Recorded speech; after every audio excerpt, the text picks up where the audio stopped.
عسلامة البنات، مرحبا بكم في فيديو جديد. اليوم خصصته للطبخ. جبت لكم بذنجال راح نطيبه بطريقة عصرية. بذنجال محشي باللحم مفروم. عندي 2 حبات بذنجان، قسمتهم على الحبة، قسمتها على 2، نحيت لها الرأس والخلف. نعطيلكم طريقة كيفاه.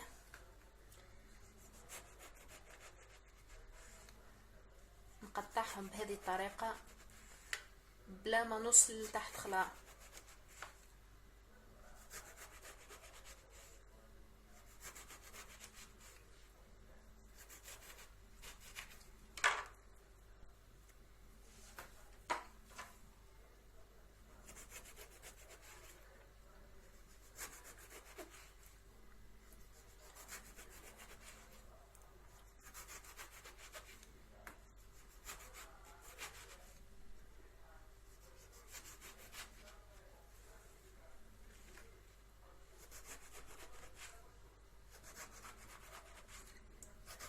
نكملهم كامل طريقة حسب عدد أفراد العائلة طبعا. أنا درت هذم،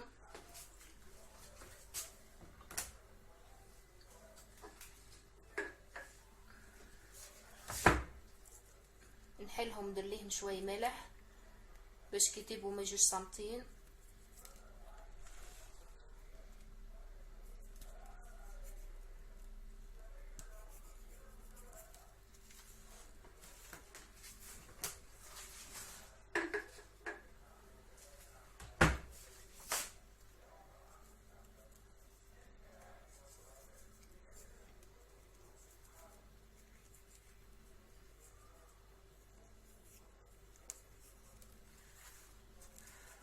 نخليهم على جنب. عندي اللحم المفروم تاعي كنت درت له التوابل صاي. رحيته معاهم باش تدخل ليه المكونات الكل. كنا نضيفها من بعد ما تجيش بنته باهيه. درت ليها فلفل احمر، ودرت ليها نص كعبه بصله، ودرت ليها 4 حبات ثوم، ودرت ليه فلفل اكحل وبرك. وكنت رحيته وراح نحشيه في الباذنجان. راح نبدا نحشي حبات الباذنجان تاعنا بهذه الطريقه.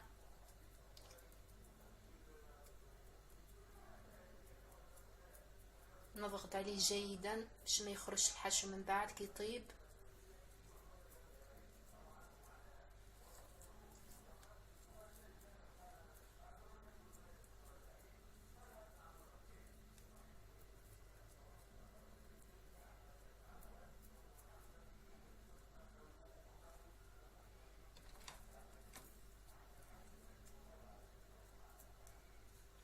كي يكون زيت اكيد راح نقص.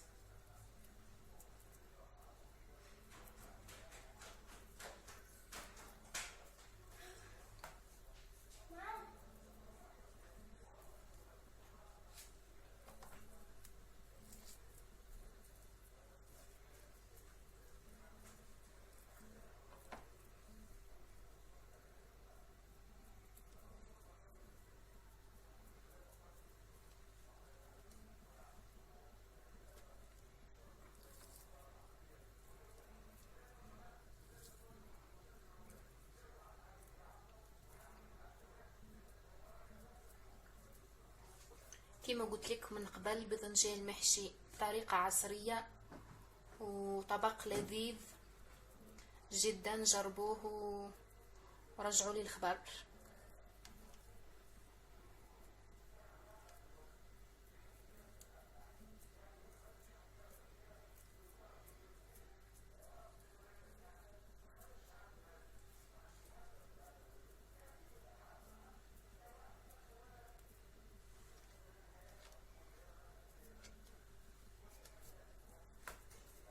نبقى الريقل.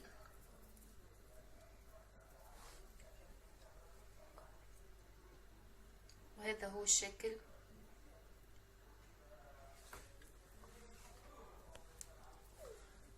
نكمل باقي الباذنجان اللي عندي ونرجع لكم بنفس الطريقة اكيد. وهذا هو الباذنجان تاعي بعد ما كملته حشيته كل. دركا راح نروحو نديرو لاصوص تاعو ونلتقي من بعد. البنات دركا نحضروا لاصوص اللي راح نديروها مع الباذنجان. عندي كعبه طماطم كنت رحيتها، عندي راح نضيف لها ليزيبيس، عندي فلفل حلو، عندي ملح، عندي فلفل اكحل، وعندي هذا راس الحانوت. كنت درت فلفل حلو، درت مغرفه صغيره تاع قهوه، وفلفل اكحل كنت درت نص مغرفه فلفل اكحل اللي هي تاع قهوه، نفس المغرفه راح نقيسوا بها كلش. وهذا زوز مغارف تاع راس الحانوت، وملح درت مغرفه صغيره مش معمره خلاص. ما ننساوش ان درنا الملح من الاول. الباذنجان فيه الملح واللحم المفروم فيه الملح. عندي مغرفه كبيره طماطم ومغرفه كبيره هريسه، اللي ما يحبش الهريسه يستغني عنها.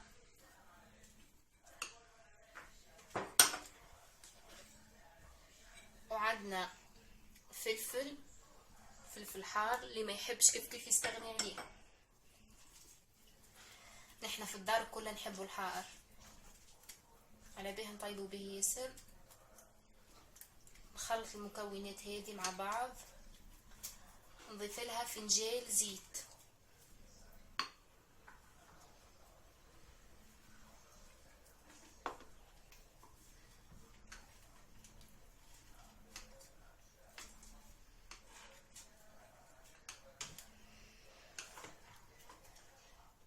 نزيدو فنجان ماء باش يطيب فيه الباذنجان تاعنا.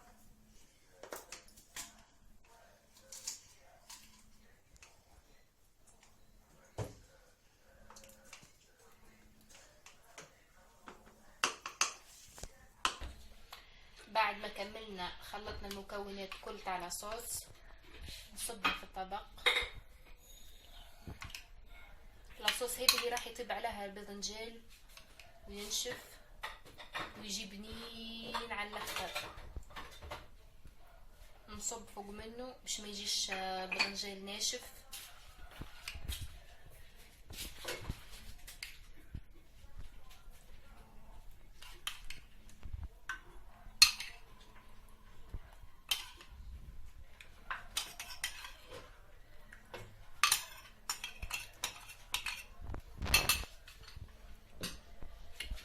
ومن بعد نكونوا من قبل شعلنا الفور تاعنا، نخلوه يسخن مليح ونطيبوه على درجة حرارة 180 درجة. راح تطيب في مدة 20 دقيقة. بعد ما تطيب، اللي يحب يدير فوق منها فرماج رابي يدير، اللي يحب يخلاها كيما يخلاها. تحبوا تقدموها مع طبق اخر، تحبوا تقدموها مع سلطة. انا احتمال اني اقدمها مع بطاطا مقلية. نلتقي فيما بعد. وهذا هو الباذنجان تاعنا بعد ما طاب. كنت طيبت له بطاطا قليتها وزدته للطبق باش يكون كافي. وللامانه ادالي في الطبخ 30 دقيقه حتى تنشف هذاك لاصوص كامل، ويبقى غير شويه وشويه زيت برك. جاب بنين يشهي. نتمنى تجربوه وترجعوا لي الخبر، والى اللقاء في فيديو اخر ان شاء الله.